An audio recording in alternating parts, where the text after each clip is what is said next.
네, 안녕하세요. 안녕하세요. 공인중개사 세법 과목 담당하게 된 백승삼이라고 합니다. 네, 우선은 제 수업 들어주러 오시느라 너무 감사하다는 말씀 드리고 싶고요. 네, 우선은 시작하기에 앞서서 저희 시험에 대해서 좀 설명을 드리자면은 요 세법이 공인중개사 전체 시험 과목 중에서 제 2교시에 2차에 나오는 과목이죠. 문제는 16문제가 나와요. 그래서 40문제에서 16문제가 나오는 거라서 학습을 해보시면 아시겠지만 이게 문제가 쉽지 않습니다. 어려운 편에 속하고 그리고 분량이 생각보다 많아요. 그리고 마지막으로 분명히 내가 학습을 하고 외운 것 같은데 이상하게 다음날이 되면 기억이 안 나요. 휘발성이 높은 과목입니다. 그래서 학습하시면 하실수록 이게 가성비가 안 좋구나 라는 생각이 드실 수도 있어요. 그래서 이 시험을 보실 때는, 이 시험을 학습하실 때는 좀 전략적으로 접근하셔야 된다고 말씀드리고 싶어요. 이 분량이 방대하고 어려운 만큼 중요한 부분 위주로 학습하고 그리고 쳐낼 수 있는 부분은 과감하게 버리고 뭐 이런 식으로 학습을 하셔야지 합격하시는데 필요한 최소한의 점수를 확보하실 수 있고요. 네, 그런 부분에서 제가 여러분을 도와드리기 위해서 여기 있는 거니까요. 끝까지 저 믿고 같이 가주시면 감사하겠습니다. 네, 일단 저희 강의는 기본 강의, 이제 이론 강의이면서 동시에 문제풀이 강의예요. 그래서 파트별로 마지막에 기출문제들이 나와 있고 그 기출문제들을 풀어볼 거예요. 그리고 이론에서 가끔 기출문제랑 1대1로 매칭되는 그런 이론들이 나오는 경우가 있어요. 그때는 이론 설명드리고 바로 문제풀이 하는 식으로 진행을 하도록 할 겁니다. 네, 그래서 첫 번째로 저희가 진행할 파트는 조세총론 파트입니다. 여기는 조세에 대한 전반적인 기본 개념과 그리고 국세기본법, 지방세기본법 같은 기본법의 내용들이 나와요. 여기가 기출이 되면 두 문제, 아니 많이 돼봤자 세 문제, 저는 두 문제 정도 될 거라고 보는데 문제가 사실 많지는 않은 편이에요. 많지는 않은 거에 비해서 생각보다 어렵습니다. 그래서 가성비가 안 좋은 파트인데 이 부분이 사실 기본법적인 내용이다 보니까 여기서 나오는 내용들이 나중에 다른 세목, 개별 세목에 가서도 계속해서 나옵니다. 그래서 이 부분을 확실하게 학습해 두셔야 뒷부분에 나오는 부분을 학습하시는데 더 용이하다고 말씀드릴 수 있겠습니다. 네, 그러면 처음부터 시작하도록 할게요. 네, 여기 첫 부분은 제가 OT 때 한번 설명드렸던 부분인데 조세의 기본 개념 중에서 이제 부동산의 단계별로 어떤 세금들이 부과될 수 있는지에 대해서 써놓은 거예요. 그래서 간략하게 한번 설명을 드려보도록 하겠습니다.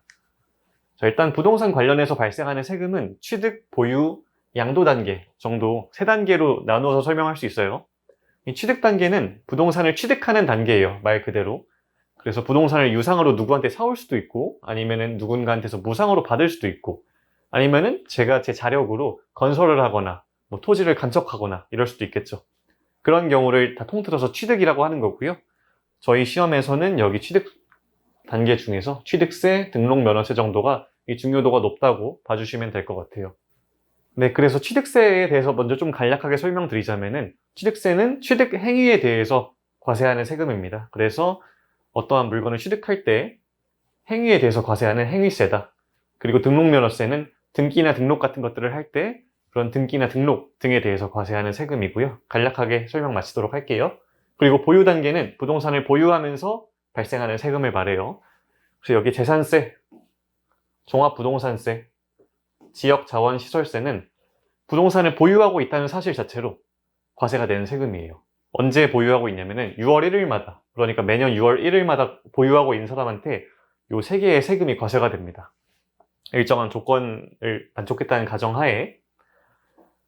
네. 그 다음에 저희 시험에서 종합소득세도 나오죠. 요거는 이제 부동산 임대에 관한 종합소득세가 기출이 됩니다. 그래서 요 네 가지 정도가 보유 단계에서 부과될 수 있는 세금이다. 한번 기억해 주시면 될 것 같고, 마지막 양도 단계에서는 양도소득세를 좀 중요하게 봐주시면 될 것 같습니다. 양도소득세는 어떤 부동산 같은 물건을 판매할 때, 그 양도를 할 때 양도 차익이 발생할 거예요. 만약에 제가 부동산을 사서 판매할 때 제가 사온 값보다 판 값이 비싸면은 그만큼 차익을 제가 얻게 되는 거잖아요.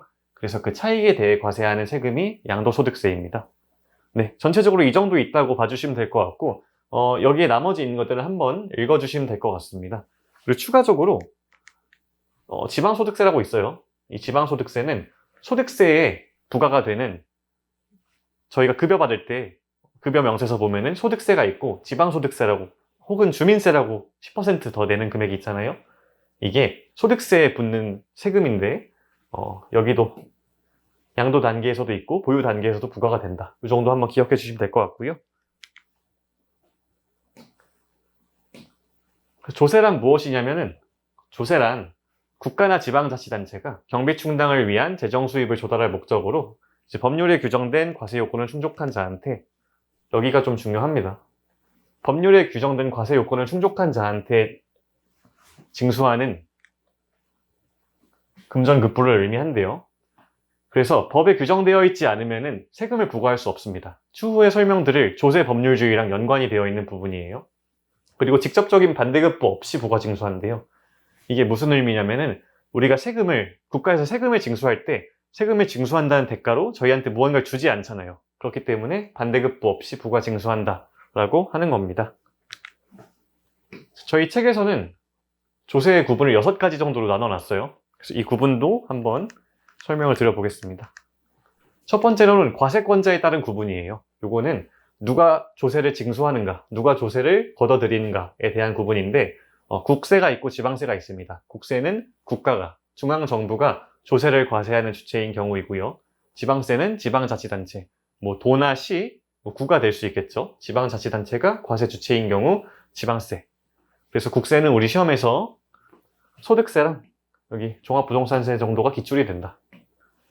그리고 지방세는 취득세, 등록면허세, 재산세, 마지막으로 지역자원시설세 정도가 있을 수 있다. 나머지는 한번 읽어보시고요. 자, 그 다음에 조세 사용 용도에 따른 구분도 가능합니다. 보통세인지 목적세인지로 구분하고요. 목적세부터 설명드리면은 목적세는 이 조세를 징수하는 목적이 정해져 있는 거예요. 그래서 이 목적으로 징수했기 때문에 이 목적으로만 사용을 해야 되는 겁니다. 그래서 농어촌특별세로 한번 예를 들어서 설명을 드릴게요. 농어촌특별세는 이 지방이랑 수도권 간의 어떤 격차를 줄이기 위해서 징수하는 조세예요. 그래서 그런 목적으로 걷어들이는 세금이기 때문에 지방과 수도권 간의 격차를 해소하기 위한 목적으로 사용이 되는 겁니다. 그리고 대부분의 세금은 사실은 보통세예요. 목적세가 아닌 모든 조세를 보통세라고 하고요. 이런 것들은 어디에 사용해야겠다라는 목적 없이 걷어들이는 세금이에요.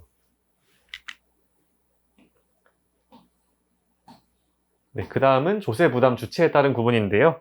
직접세냐 간접세냐 이 둘 중 하나로 나뉩니다. 직접세는 납세 의무자랑 담세자가 일치하는 조세예요. 그 다음에 간접세는 납세 의무자랑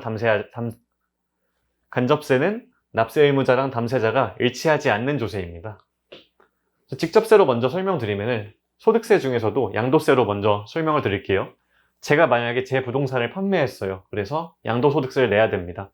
그럼 제가 제 부동산에 대해서 제가 계산해서 제가 납부를 하는 거예요. 그래서 납세 의무자, 세금 내는 사람도 저고 담세자, 세금 실제로 부담하는 사람도 저입니다.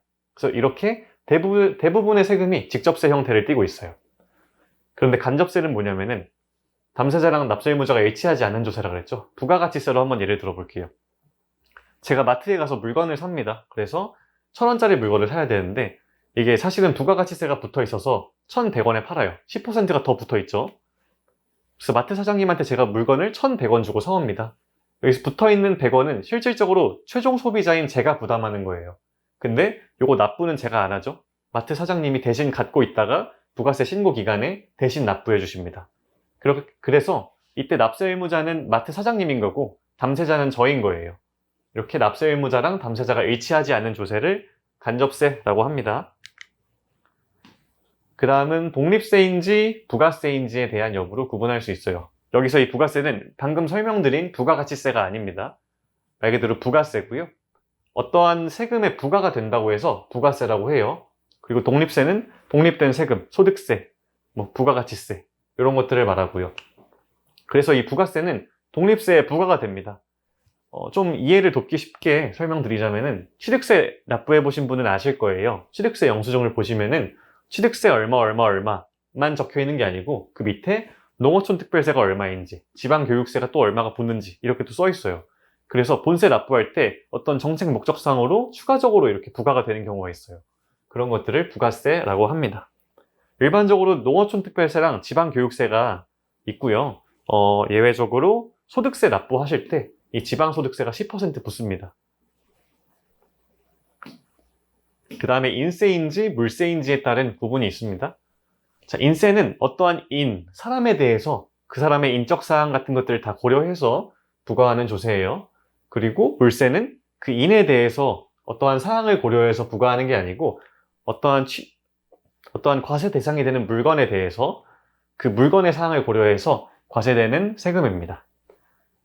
그래서 뭐 소득세 같은 것들은 대표적인 인세예요. 그래서 그 사람이 누구고 그 사람의 부양 가족이 어떻게 되고 그 사람이 적용받는 세율이 어떤 것들이고 이런 것들이 고려가 됩니다. 근데 물세는 그런 것들이 고려되지 않습니다. 그래서 취득세로 한번 예를 들어 설명드리면은 제가 어떤 물건을 취득할 때 그 취득하는 물건에 대해서 그 사항이 고려가 돼요. 과세가 될 때. 그 취득한 사람이 누구인지는 고려가 되지 않는다는 거예요. 근데 그게 일반적으로 그렇다는 이야기고 특수한 경우, 그러니까 뭐 중과세율이 적용된다든지 아니면은 생애 최초로 주택을 구입해서 취득세를 어느 정도 감면받는다든지 하는 특수한 경우에는 이 취득세도 인세가 될 수 있습니다. 네, 그래서 인세랑 물세로 구분이 가능하다. 네, 마지막으로는 종가세인지 아니면 종량세인지에 따른 구분이 가능한데요. 종가세는 가격을 기준으로 부과하는 조세고 이 종량세는 수량을 기준으로 부과하는 조세예요. 그래서 대부분 우리가 알고 있는 세금은 거의 다 종가세입니다. 세금을 계산하는 체계가 어떠한 가격에다가 세율을 곱해가지고 계산하게 되어 있어요. 그래서 대부분의 세금 체계가 이 종가세 체계를 갖고 있고 종량세는 어떠한 건당 얼마, 어떠한 행위당 얼마 이런 식으로 양에 대해서, 수량에 대해서 과세하는 체계예요. 우리 시험에서는 등록면허세가 그런 체계를 갖고 있는데 등록받는 면허 한 건당 얼마 이런 식으로 과세가 되게 되어 있습니다. 네, 여기 있는 구분들은 직접적으로 시험에 나오는 것들은 아니고 한번 이런 차이가 있구나 기억해 두시라고 넣어둔 것이고요. 그래도 머릿속에 넣어두셔야지 뒤에 나오는 파트들을 이해하시는데 당연히 도움이 되겠죠. 그 다음은 용어 정리에 대한 부분입니다. 여기도 한번 읽어보시고요. 중요한 부분은 여기입니다. 과세표준이란 부분이랑 세율 여기를 한번 읽어주세요. 자, 과세표준은 앞으로 계속해서 나올 단어예요. 세액을 산출하는 어떤 기준이 되는 금액이나 수량을 말하는 거고요. 이 세율은 과세표준에다가 세액을 곱하기 위해서 곱해주는 일정한 비율입니다.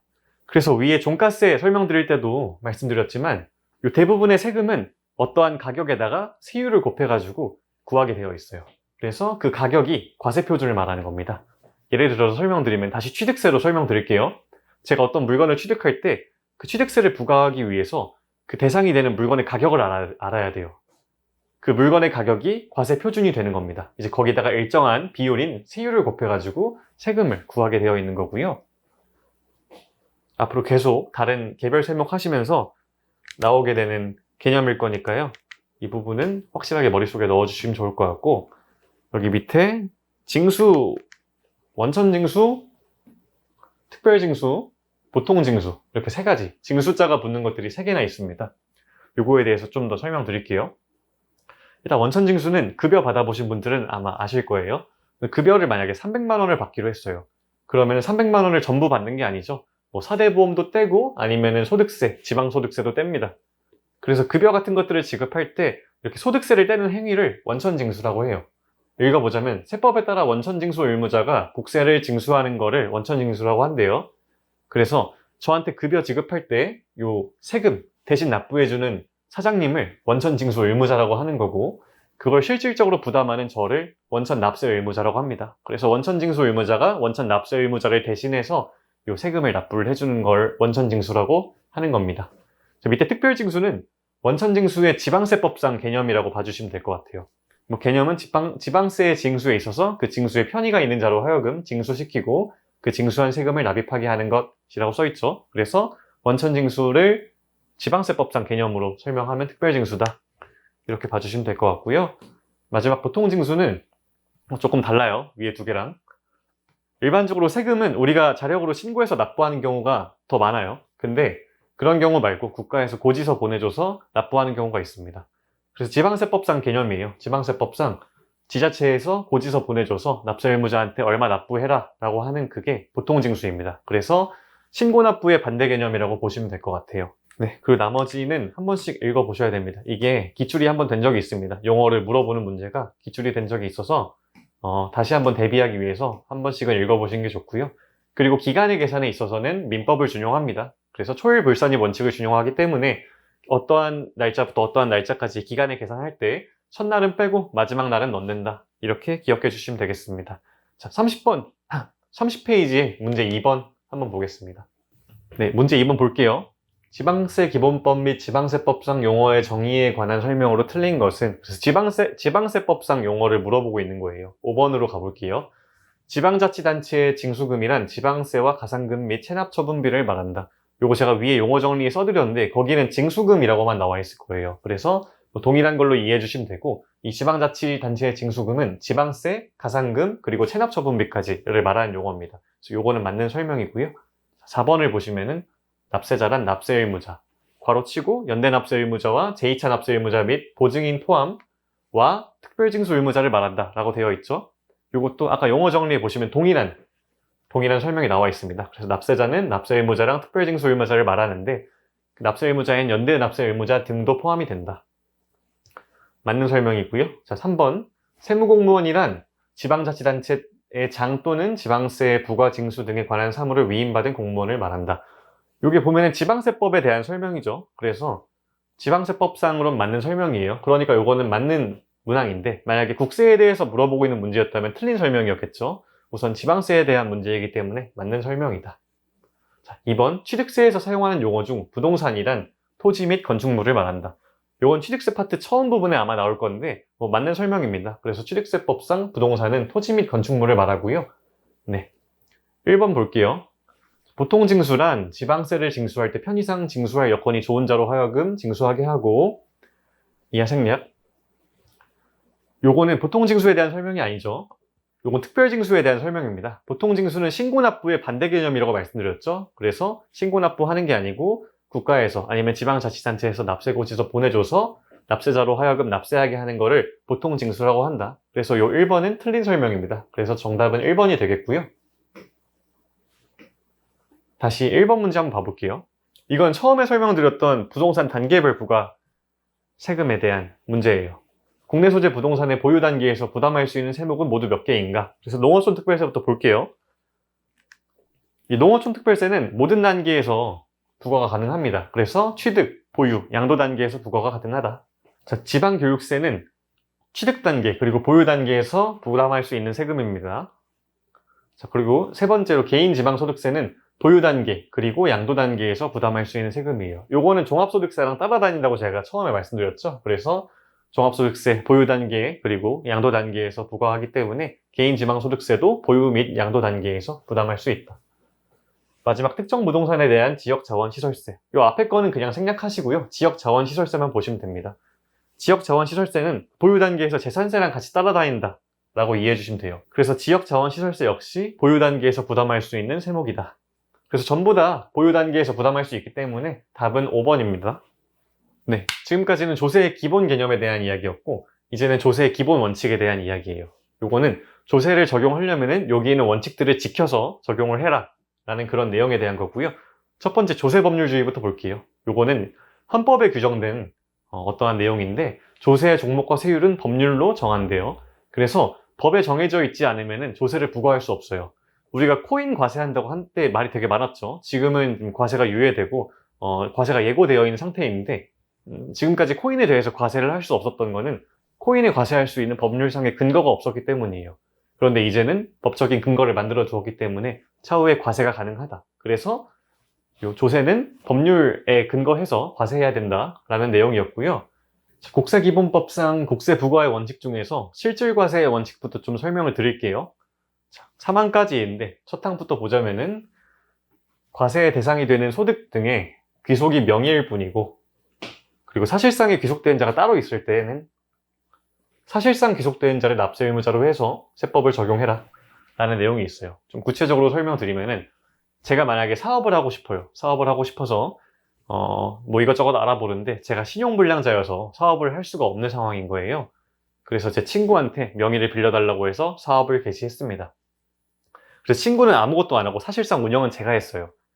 그런 경우에 제가 사실 세금을 내야 되는데 세금을 낼 때가 되니까 괜히 내기 싫어져서 잠적을 한 거예요. 그런 경우에 과세관청은 이 명의자한테 우선은 과세를 하게 되어 있어요. 뭐 과세관청 입장에선 실질 납세자가 누구인지를 뭐 알 수 없으니까 일단 명의자한테 과세하는 거예요. 그런데 제 친구가 나중에 와서 이거 제가 명의자일 뿐이고 명의를 빌려줬습니다. 실질 운영한 사람은 제가 아니고 백승삼이라는 사람인데요. 그 사람한테 과세를 하셔야 돼요. 라고 다 설명을 했어요. 이제 그런 경우에는 제 친구가 아니고 실질적으로 귀속된 자인 저한테 과세를 해야 된다. 이제 그런 의미고요. 두 번째로 세법 중 과세표준의 계산에 관해서는 거래 명칭이나 형식과 관계없이 그 실질 내용에 따라 적용한다. 한번 읽어주시고요. 자, 3번. 이건 도관거래에 대한 내용인데 제3자를 통해서 간접적인 방법이나 둘이상의 행위 또는 거래를 거치는 방법으로 세법의 혜택을 부당하게 받기 위한 것으로 인정되는 경우에는 그 경제적 실질에 따라서 당사자가 직접 거래를 한 것으로 보거나 연속된 하나의 행위 또는 거래를 한 것으로 보아 세법을 적용한다. 그러니까 제가 어떤 거래를 은폐하기 위해서 직접 거래를 할 수 있음에도 불구하고 누군가를 거쳐가지고 허위 거래를 한 거예요. 그런 위장 거래를 만들었어요. 이제 그런 경우에 그 거래를 부인하고 실질에 맞게 세법을 적용해라 라는 그런 의미였고요. 두 번째로 신의성실의 원칙. 민법에 규정된 내용인데 국세기본법에도 이 내용이 규정이 되어 있습니다. 내용은 조금 달라요. 납세자가 의무를 이행할 때는 신의에 따라서 성실하게 해라. 세무공무원이 직무를 수행할 때도 동일하게 해라. 이런 내용이고요. 세 번째, 근거과세의 원칙. 이제 결정이나 경정을 할 때는 증거 자료에 의해서 해야 됩니다. 나머지 2항이랑 여기 4번은 한번 읽어주시면 될 것 같고요. 3번이 좀 중요합니다. 세법 적용의 원칙에 대한 내용이고, 자, 첫 번째로 봐주시면은 세법을 해석이나 적용할 때 이제 형평에 맞게 납세자의 재산권이 부당하게 침해되지 않게 해라. 그래서 이 부당하게 납세자의 재산권이 침해되지 않게 하기 위해서는 2번을 적용해야 돼요. 2번은 소급과세 금지 원칙에 대한 이야기인데요. 소급해서 과세하지 말라는 얘기예요. 그래서 예를 들어서 어떠한 소득이 비과세 소득입니다. 그래서 과세되지 않은 소득인데 제가 하고 있었어요. 제가 5년 전부터 계속 해오고 있었던 건데 갑자기 올해 그게 비과세에서 과세가 되는 걸로 개정이 됐습니다. 개정이 됐다고 해서 제가 예전에 발생시킨 소득, 제가 5년 전부터 발생시킨 소득에 대해서는 과세하면 안 된다. 그러니까 예전에 발생한 비과세 같은 것들에 대해서 개정됐다고 해서 과세할 수 없다. 그렇게 소급해서 과세하지 말라. 이런 내용이고요. 납세자한테 유리한 소급표는 이제 인정된다는 게 어떤 통설입니다. 네, 한번 읽어주시면 될 것 같고, 여기서 좀 중요하게 봐주셔야 되는 부분이 성립에 대한 부분이에요.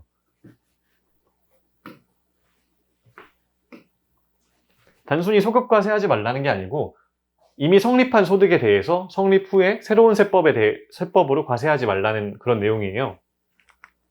이 성립이란 부분이 조금 어려운 부분이 있어서 추후에 납세 의무의 성립 파트에서 한 번 더 설명드릴게요. 그래서 지금은 한번 머릿속에 넣어두세요. 자, 그 다음은 서류의 송달에 대한 부분입니다. 서류의 송달은 실질적으로 이제 기출이 되는 파트예요. 위에 조세 적용의 원칙, 뭐 이런 부분은 뭐 원칙적인 내용들이지만 실제로 기출이 될 가능성은 낮아요.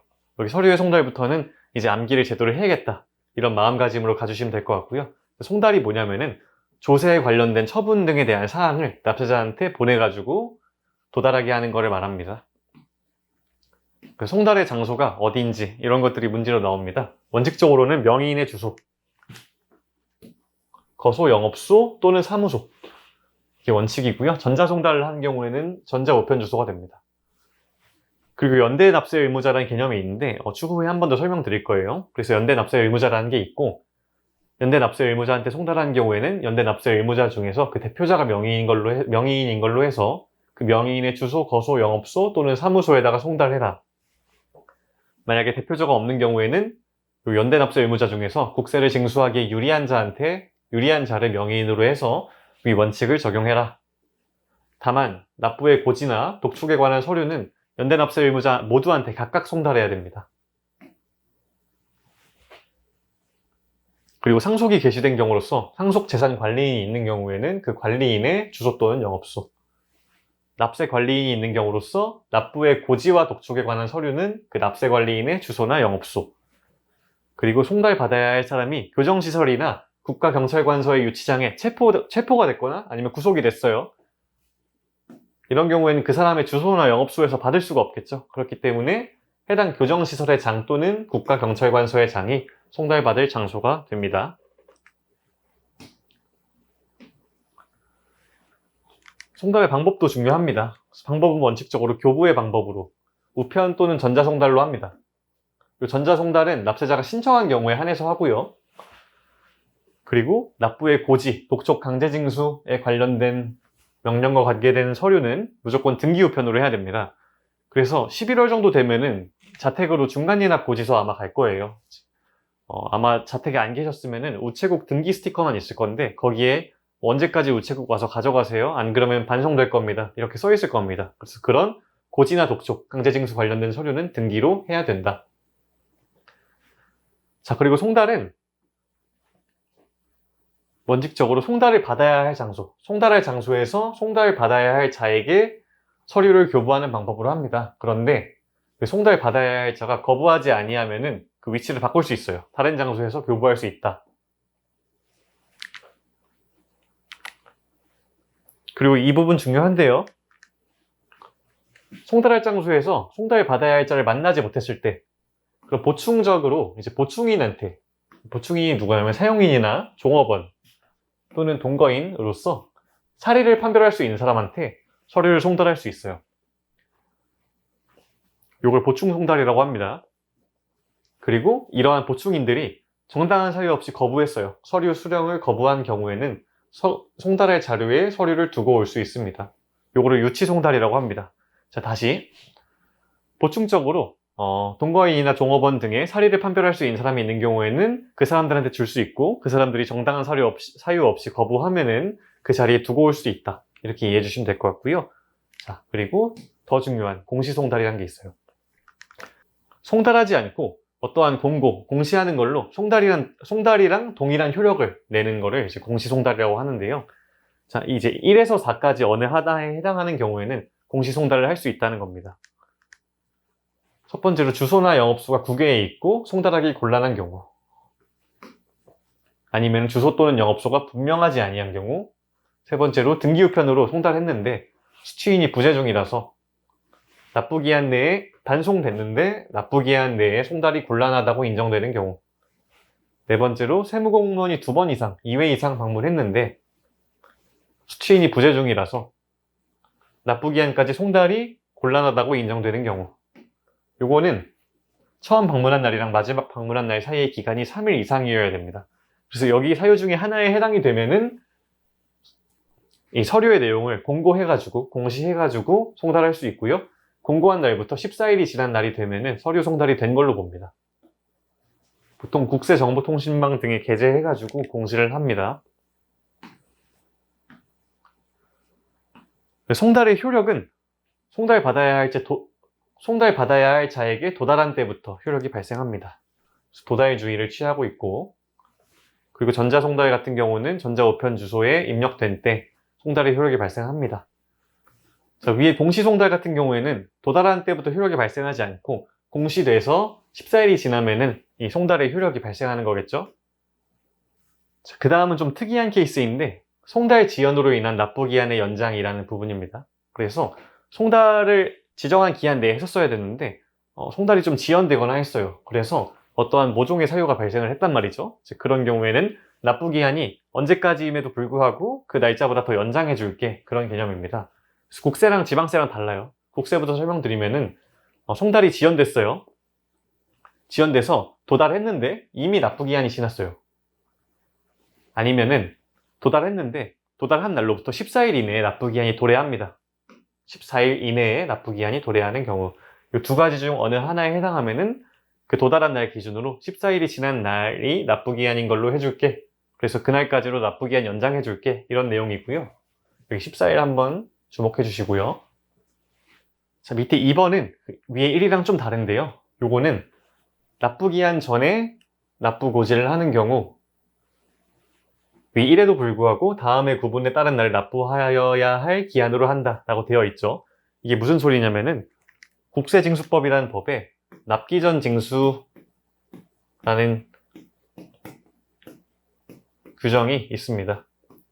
이 납기전 징수가 뭐냐면은 납세자가 뭐 조세 포탈을 할 것 같다든지 아니면 뭐 납세자의 재산이 경매에 올랐다든지 하는 뭔가 조세를 징수하기가 상당히 곤란할 걸로 예상되는 그런 사유들이 발생했어요. 그런 경우에 납부 기한 전에 미리 징수를 할 수 있는 그런 규정이에요. 만약에 그런 규정에 해당이 돼서 납부 기한 전에 납부 고지를 하는 상황이 됐다. 그러면은 위 1에도 불구하고 아래의 규정을 적용한다는 겁니다. 그래서 납부 기한이 단축이 될 거예요. 납기 전에 징수를 하니까 이 단축된 기한 전에 납부고지서가 도달했어요. 그러면은 그 단축된 기한까지가 납부할 기한이 되는 거고, 만약에 기한이 지난 후에 도달했어요. 그러면은 그 도달한 날까지 납부를 해야 된다. 그러니까 납부 기한을 연장해주지 않는 거죠. 네, 지방세의 경우는 국세랑 조금 다릅니다. 자, 일단은 원칙은 똑같아요. 송달을 했는데 밑에 어느 하나의 사유에 해당하면은 그 도달한 날부터 14일이 지난 날이 납부 기한이 되는 거다. 여기까지는 똑같죠. 이제 기억 볼게요. 기억 보면은 납부 기한이 지난 후에 도달한 경우에는 도달한 날부터 14일이 지난 날로 납부 기한을 연장해 줄게. 그래서 위에 여기까지는 똑같아요. 국세랑. 근데 니은 보시면은 도달한 날부터 7일 이내에 납부 기한이 되는 경우라고 되어 있어요. 국세는 14일이었죠. 14일 이내에 납부 기한이 도래하면은 연장을 해주는 개념이었는데 지방세는 7일로 제한하고 있기 때문에 이 규정이 다르다는 걸 기억해 주시면 될 것 같고요. 그리고 밑에 지방세 징수법에 따른 고지의 경우라고 또 규정이 있습니다. 이거는 위에 국세에서 설명드렸던 납기전 징수랑 거의 비슷한 거라고 생각해 주시면 될 것 같아요. 그래서 지방세 징수법에서 규정하고 있는 납기전 징수 사유에 해당이 되면은 요 위에 1에도 불구하고 좀 더 타이트하게 적용하겠다. 그래서 고지서가 납부 기한이 지난 후에 도달한 경우에는 고지서가 도달한 날까지를 납부 기한으로 해주고, 아니면은 고지서가 납부 기한 전에 도달한 경우에는 납기전 징수 사유로 인해서 단축된 납부 기한이 있을 거예요. 그래서 그 납부 기한이 되는 날까지를 납부 기한으로 해주겠다 라는 내용입니다. 여기 보면은 국세랑 지방세 2항 있죠. 2항은 사실 일반적인 케이스는 아니라서 기출되기는 좀 어려워요. 그래서 1항 정도만 확실하게 기억을 하고 가야겠다라고 생각해 주시면 되고요. 마지막으로 요거 조견표로 만들어 봤는데 요거 보면서 암기해 주시면 될 것 같아요. 간단하게 설명드리면은, 자, 서류의 송달 장소는 명의인의 주소, 거소, 영업소로 한다. 송달 받는 자는 명의인이 원칙인데 송달 받아야 할 자를 만나지 못했을 때는 사용인, 종업원, 동거인으로서 사리를 판별할 수 있는 사람한테 할 수 있다. 그런데 이 사람들이 거부하면은 거기 두고 나올 수 있다. 유치송달. 그리고 연대납세 의무자가 있는 경우에는 연대납세 의무자 중에서 대표자를 명의자로 하되 대표자가 없는 경우에는 징수 유리한 자를 대표자로 한다. 그리고 고지랑 독촉에 관련된 서류는 연대납세 의무자 각각한테 전부 송달해야 된다고 했었죠. 자, 밑에 볼게요. 상속재산관리인이 있을 때는 상속재산관리인의 주소 또는 영업소를 송달할 장소로 하고, 납세관리인이 있을 때 고지와 독촉에 관한 서류는 납세관리인의 주소 또는 영업소로 한다. 만약에 체포되거나 구속되거나 유치됐다 그러면 교정시설의 장, 국가경찰관서의 장한테 송달해야 되고, 송달의 효력은 도달한 때에 효력이 발생한다. 그리고 송달 방법은 교부, 우편 또는 전자 방법에 의해서 해야 되고, 고지, 독촉, 강제징수 등의 명령과 관련된 송달은 등기 우편으로 해야 된다. 자, 마지막으로 공시송달. 어떠한 모종의 사유로 인해서 송달을 할 수 없는 경우에 그때는 공시에서 송달할 수 있다. 그래서 국세정보통신망 등에 입력하면 되고, 공고한 날부터 14일이 지난 날이 송달의 효력이 발생하는 날이다. 이 정도 이해해 주시면 될 것 같고요. 31페이지 넘어가도록 하겠습니다. 31페이지에 3번 한번 볼게요. 지방세 기본법상 서류의 송달에 관한 설명으로 틀린 것은, 자, 1번부터 보겠습니다. 연대납세 의무자에게 납세의 고지에 관한 서류를 송달할 때는 연대납세 의무자 모두에게 각각 송달하여야 한다. 연대납세 의무자 있는 경우 다시 한번 기억해 보세요. 대표자를 명의인으로 하고 대표자가 없는 경우에는 국세를 징수하기 유리한 자를 명의인으로 하죠. 그리고 고지에 관련된 서류, 독촉에 관련된 서류는 연대납세 의무자 모두한테 각각 해야 됩니다. 그래서 맞는 설명이고요.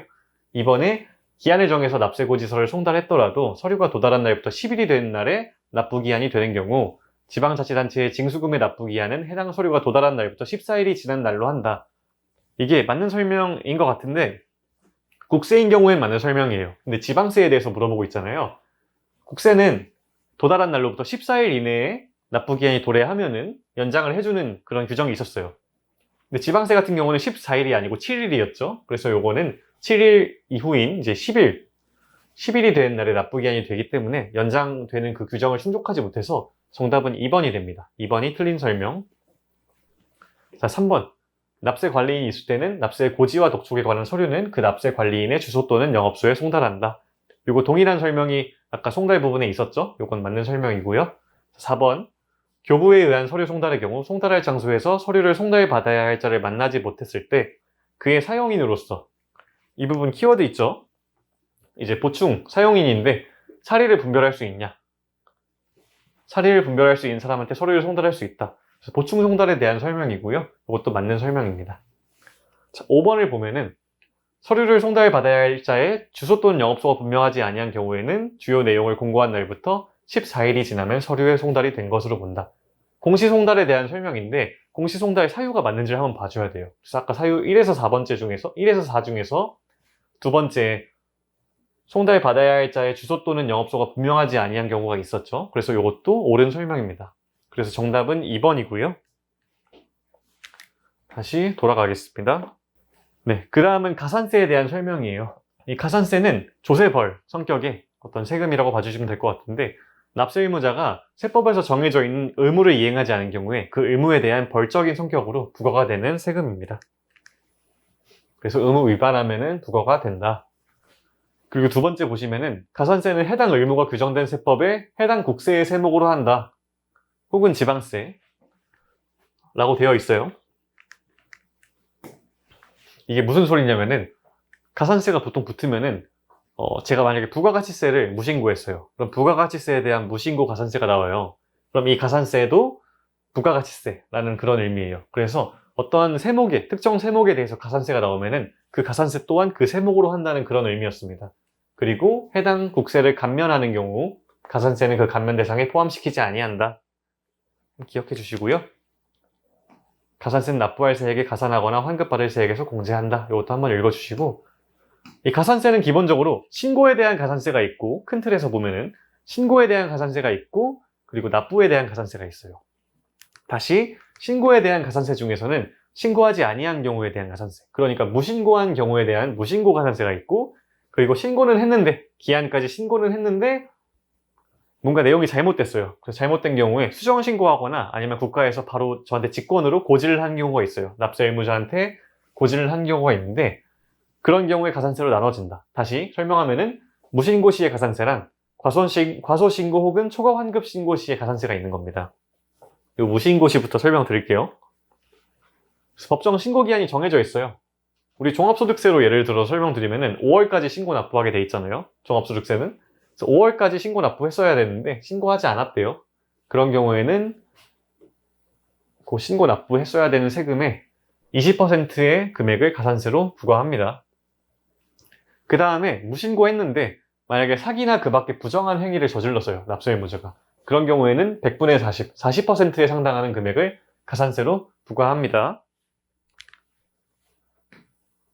자, 그 다음에 신고 관련 가산세 중에서 과소신고, 초과환급신고 가산세.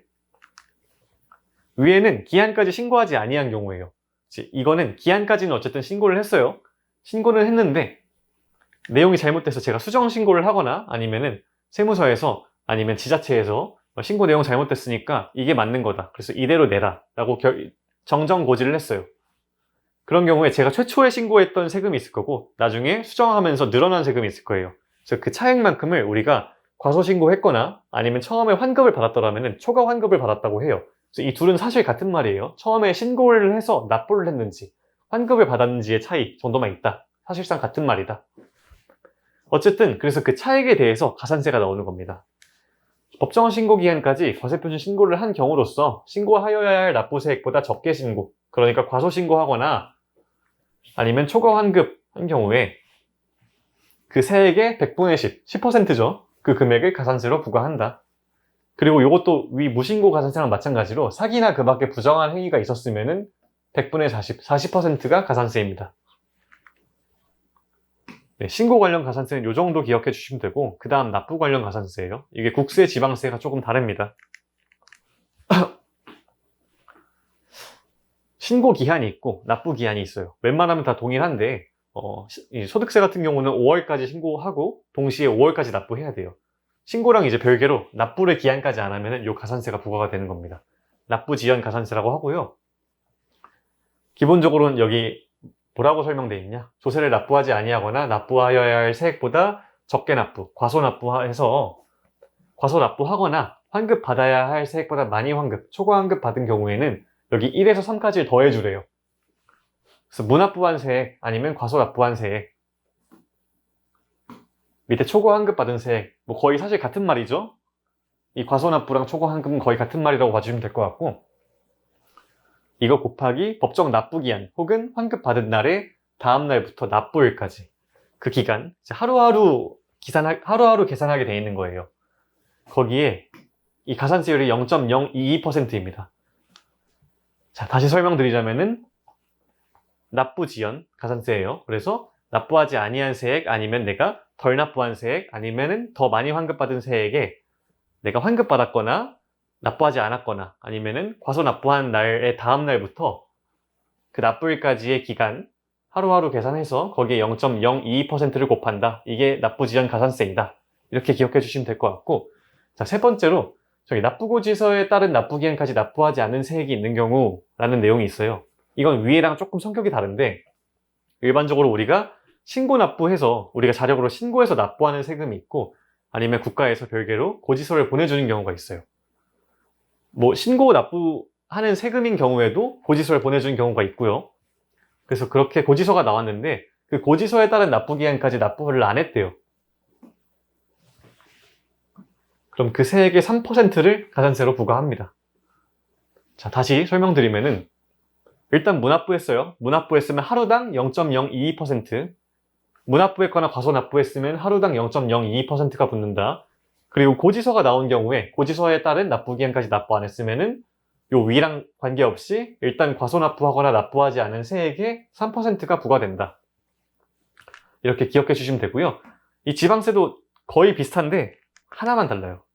지방세도 동일하게 무납부, 과소납부 아니면 초과환급에 대해서 하루당 0.022%씩 붙고요.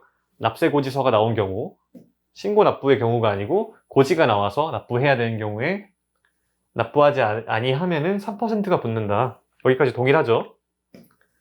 여기 4번에 특이사항이 있습니다. 이 고지서가 나온 경우, 그러니까 3번에 대한 경우에요.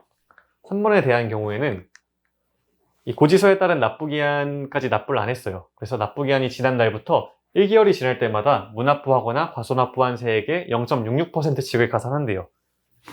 국세 같은 경우는 여기 보시면은 1번에서 3번까지밖에 규정이 없어요. 그래서 고지서에 따른 납부기한까지 납부 안 했으면은 요 3%가 일단 붙고, 그리고 여기 1, 2번에 해당하는 하루당 0.022%씩 붙는 가산세가 붙는 거예요. 국세의 경우는. 근데 지방세는 내가 자력으로 신고 납부한 경우에는 요 1, 2번에 하루당 0.022%씩 붙고, 그리고 고지서가 나온 경우에 무납부하면은 3번에 따른 3%가 일단 부과된 다음에 이 고지서에 의한 무납부 세액의 한 달이 지날 때마다 0.66%씩 가산된다. 좀 더 이해하기 쉽게 설명드리면은 국세 같은 경우는 고지서가 나온 경우에도 납부기한까지 납부 안 했다. 그럼 하루에 0.022%가 붙지만 지방세 같은 경우는 무납부했으면은 고지서가 나온 경우로서 무납부했으면은 하루가 아닌 한 달에 0.66%씩 붙습니다. 자, 여기 있는 표 보고 좀 더 다시 설명드릴게요.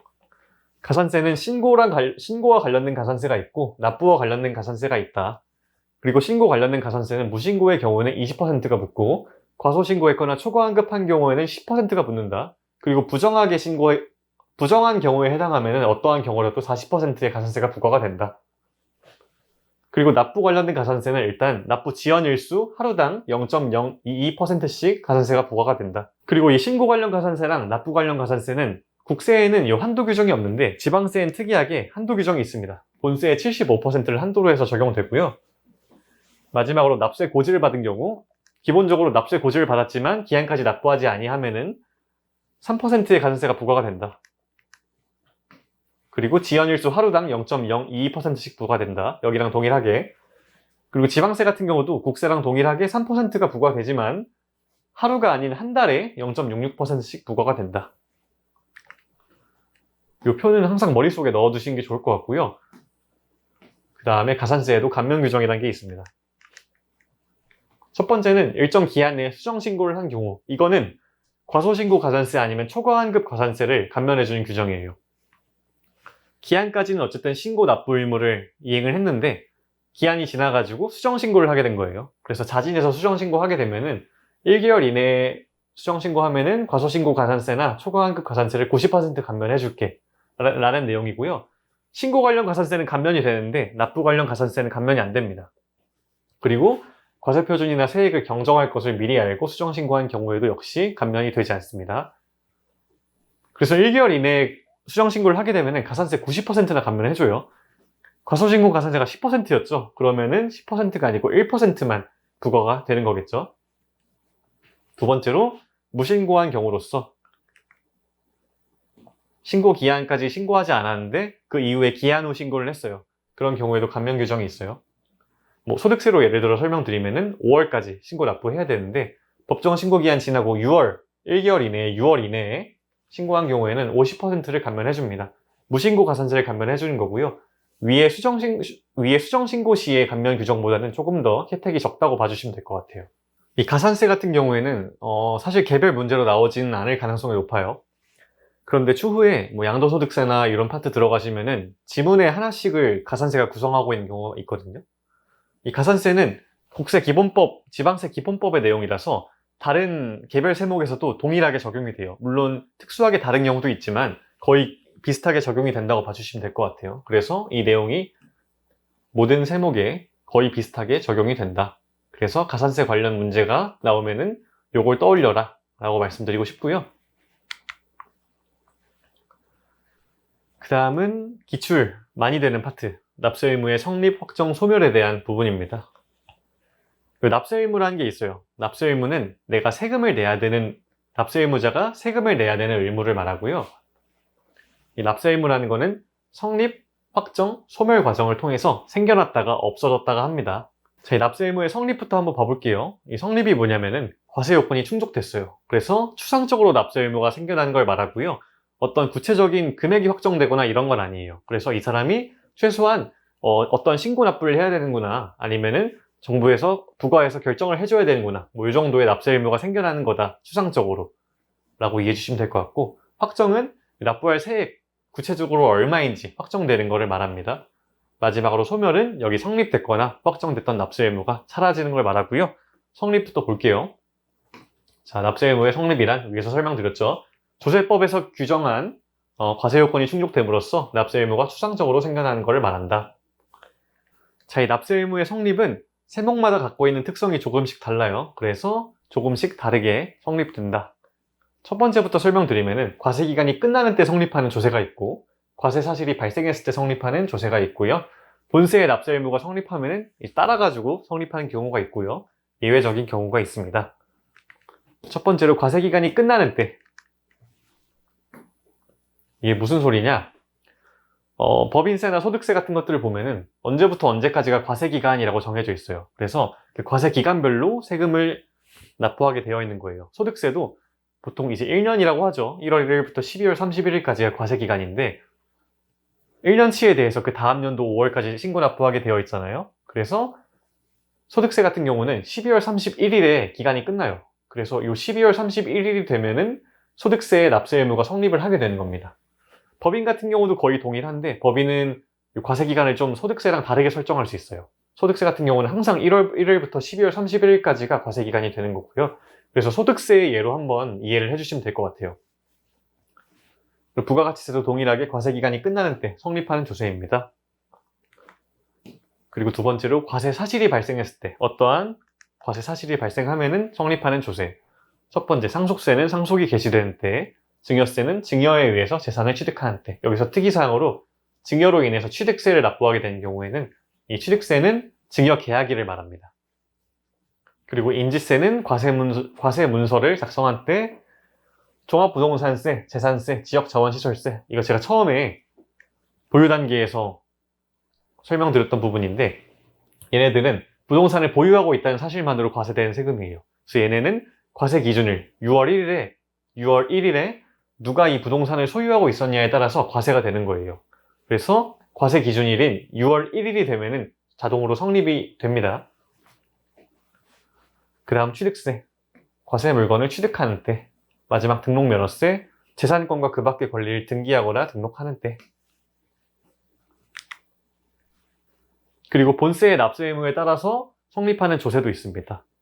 첫 번째 파트에서 조세 기본 개념에서 부가세라고 설명드렸던 것들이 있어요. 거의 이 부가세에 해당하는 것들이 이 3번의 본세 납세 의무에 따라서 성립하는 조세에 해당하고요. 국세에 부과된 교육세가 있고, 그리고 농어촌 특별세, 지방교육세, 지방소비세, 지방소득세가 있습니다. 그래서 설명을 보자면 해당 국세의 납세 의무가 성립한 때, 본세의 납세 의무가 성립한 때, 과세 표준이 되는 세목의 납세 의무가 성립하는 때, 이런 식으로 본세가 성립을 해야지 얘네들도 이제 성립이 되는 거예요. 그래서 뭐 부과되는 이런 것들은 본세가 성립을 해야지 따라서 성립이 된다. 기억해 주시면 되고요.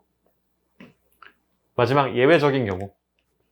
원천징수랑 특별징수하는 것들이 이제 예외적인 경우인데, 원천징수하는 소득세나 법인세는 지급할 때 성립하고요.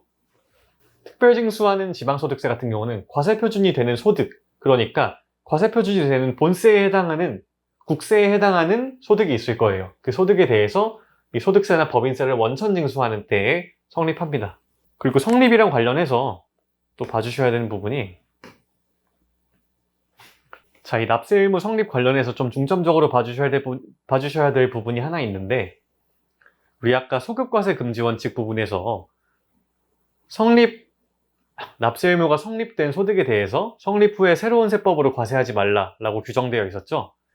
근데 소득세로 예를 들어 설명드리면은 이게 언제 소득이 발생하느냐가 중요한 게 아니고, 소득이 발생하더라도 12월 31일이 돼야지 이 소득이 성립하는 거예요. 그래서 예를 들어서 제가 어떤 A라는 소득으로 사업을 하고 있었어요. 이 A라는 소득은 비과세라서 이거에 대한 소득세는 제가 납부하지 않고 계속 사업을 하고 있었어요.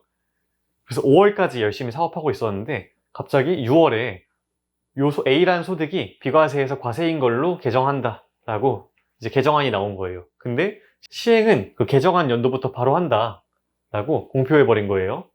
이제 그런 경우에 제 납세 의무는 12월 31일에 성립해요. 근데 개정은 그 전에 됐어요. 그래서 결과적으로 보면은 납세 의무가 성립되기 전에 개정이 된 거라서 이런 경우에는 소급과세를 할 수가 있는 거예요. 그래서 이거를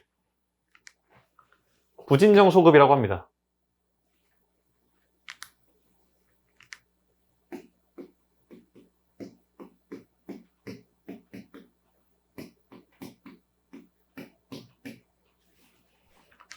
우리 수업 목적상 중요한 부분은 아닌데 언젠가는 한번 나올 수도 있는 부분이라서 짧게 설명드려봤고요. 넘어가겠습니다. 네, 그 다음에는 납세 의무의 확정에 대한 내용이고요. 납세 의무의 확정은 성립된 소득 등이, 납세 의무 등이 구체적으로 확정되는 과정이라고 말씀드렸죠. 그래서 이 과세 유형이 어떤 건지에 따라서 두 가지 정도로 나눠집니다. 이 신고납부 세목은 납세자가 국가에 세금을 신고하면서 확정이 됩니다. 그런데 추가적으로 무신고했어요. 무신고했거나 신고한 내용이 세법에서 정하는 바와 맞지 않는 경우에는 정부가 결정하거나 경정하는 때에 확정됩니다. 여기서 무신고 부분에 좀 포인트를 더 볼게요. 납세자가 본인이 기한 내에 신고를 했으면 그 신고 자체로 세금이 확정되는 확정력이 있어요. 그런데 이 무신고에는 우리가 기한 지나서 신고한 것도 포함이 되는 개념이에요. 그래서 소득세를 5월이 지나서 6월에 신고했다. 그러면은 그것도 무신고이기 때문에 그런 경우에도 납세자가 신고한 대로 확정되지 않고 추후에 정부 등에서 결정해 주는 대로 확정이 됩니다. 그리고 저희가 신고한 내용들이 세법의 내용에서 맞지 않는 경우에도 정부가 결정하는 때에 확정이 된다고 규정이 되어 있죠. 그런 세금들이 소득세가 있고 부가가치세가 있고 교육세, 종합부동산세가 있는데 이 종합부동산세는 납세 의무자가 신고할 수도 있고 그러니까 선택에 의해서 신고할 수도 있고 아니면 정부에서 부과할 수도 있습니다. 원칙적으로는 정부가 부과를 해요. 원칙은 그런데 납세자가 선택에 의해서 신고하는 예외적인 경우가 있어요. 그래서 그렇게 신고하는 경우에는 종합부동산세도 신고할 때 확정이 됩니다. 그리고 취득세도 우리가 신고할 때 확정이 되는 대표적인 세금 중에 하나고 등록면허세도 취득세랑 마찬가지입니다. 그 다음은 정부에서 결정해서 부과하는 세목이 있습니다. 상속세 및 증여세, 종합부동산세. 이게 원칙이 정부에서 결정해 주는 거라고 했죠. 그런데 납세 의무자가 자력으로 신고하는 경우에는 신고 납부 세목으로 들어가서 신고할 때 확정된다. 그리고 재산세. 정부에서 부과하고 결정할 때 확정된다. 근데 상속세랑 증여세 신고해 보신 분들은 아실 건데 이거 납세자가 신고해서 납부하게 되어 있습니다. 그런데 그런 납세자의 신고 납부는 협력 의무에 불과하고 납세자가 신고를 했건 신고를 안 하고 무신고해서 나중에 결정을 받건 결과적으로는 국가에서 결정할 때 확정이 되는 세목입니다. 자, 3번. 성립과 동시에 확정되는 경우가 있어요. 좀 특이한 경우인데 첫 번째로 인지세는 과세 문서를 작성하는 때에 성립하죠. 그때 동시에 확정이 되고요. 원천 징수하는 소득세랑 법인세는 그 소득을 지급할 때 성립이 됩니다. 그때 동시에 확정이 되는 거고요. 마지막으로 특별 징수하는 지방소득세는 이 과세 표준이 되는 본세에 소득세랑 법인세를 원천 징수할 때 성립하죠. 그러니까 그때 동시에 확정이 되는 거고요. 이건 뭐 부차적으로 한번 알아두시면 될 것 같고요. 네, 그리고 납세 의무가 성립하고 확정까지 됐으면은 마지막엔 소멸이 됩니다. 그래. 국세, 지방세, 강제징수비, 체납처분비를 납부할 의무는 다음 어느 해에 해당하는 때에 소멸한다 라고 되어 있죠.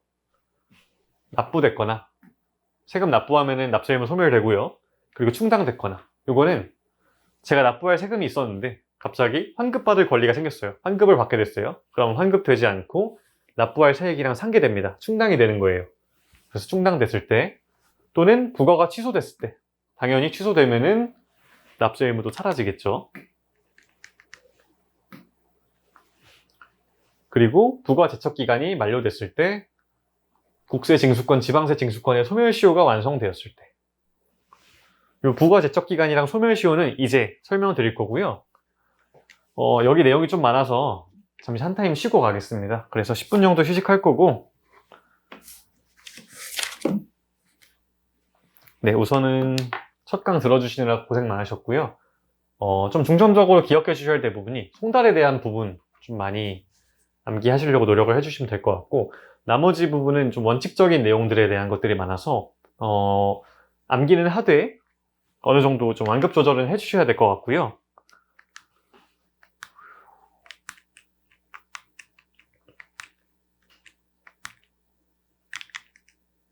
송달에서 이 조견표 한번 쉬는 동안 한번 읽어보시고 그리고 가산세 부분도 한번 숙지할 수 있게 해두시면은 굉장히 효율적일 거라고 생각을 합니다. 네, 10분 뒤에 뵙겠습니다.